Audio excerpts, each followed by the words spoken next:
Please ನಾನು ಕಳಕಳಿಯಿಂದ ವಿನಂತಿ ಮಾಡ್ಕೊಡ್ತೀನಿ, ನಮ್ಗೆ ಅಧ್ಯಕ್ಷರು ಇದಾರಲ್ಲ ಇಷ್ಟು ಆಸಕ್ತಿ ತೋರಿಸ್ತಾರ, ಇಷ್ಟು ನಮ್ಗೆ ಎನ್ಕರೇಜ್ ಮಾಡ್ತಾರ ಅಂದ್ರ ಎಲ್ಲ ಕೆಲಸ ಕಾರ್ಯ ಅಕ್ಕ ಹೀಗ್ ಮಾಡೋದಕ್ಕೂ ನಾವು ಮಾಡೋಣ ಅಂದ್ರೆ ಯಾರು ಮುಂದಾಗಿ ಮಾಡಕ್ ಹೋದ್ರ ನಿಜಕ್ಕೂ ಹೇಳ್ಬೇಕಂತ ಬಂದಿಲ್ಲ, ನಮ್ಗೆ ವಾಕ್ಯನೇ ಬೇರೆ ಅದ. ಅದು ದೇವರ ಆತ್ಮನ ಕಾರ್ಯ ಈ ರೀತಿಯಾಗಿ ಮಾತಾಡಿಸ್ತಾ ಇದೆ.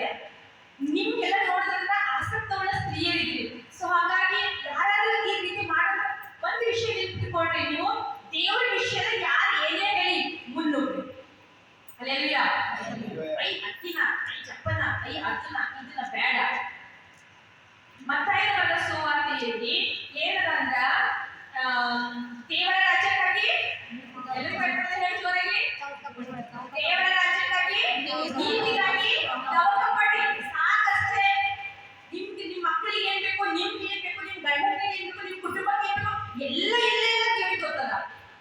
ಅದಕ್ಕಾಗಿ ನಾನು ಇವತ್ತು ಈ ಒಂದು ಸಮಯದಲ್ಲಿ ಎಚ್ಚರಿಸುವುದೇನಂದ್ರ ನೀವು WCS ಪ್ರಾರಂಭ ಮಾಡಿ. ಆಲಯದಲ್ಲಿ ಪ್ರತಿ ಶುಕ್ರವಾರ ಪ್ರಾರಂಭ ಮಾಡಿ. ನಮ್ಮಲ್ಲಿ 30-40 ಮೇಲ್ಪಟ್ಟ ಹೆಣ್ಮಕ್ಳು ಬರ್ತಾರೆ. ಇಲ್ಲೇ ನಮ್ಮ ಸ್ತ್ರೀಯರಿಗೆ ತಿಳ್ಕೊಡ್ರಿ. ಪಾಪ ಇವ್ರಿಗೆ ಬಹಳ ಆಸಕ್ತಿಯಿಂದ ಯಾವ ಕೆಲಸ ಹೇಳಿದ್ರು ಆಸಕ್ತಿಯಿಂದ ಮಾಡ್ತಾರೆ, ಇಂಟ್ರೆಸ್ಟ್.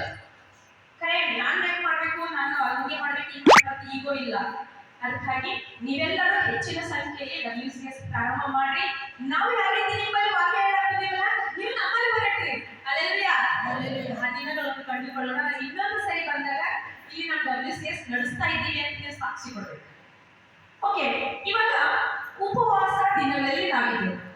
ಅತಿ ಶ್ರೇಷ್ಠವಾದ ದಿನಗಳು ಪಾವನ ದಿನಗಳು. 40 ದಿವಸ ಯಾಕೆ ಉಪವಾಸ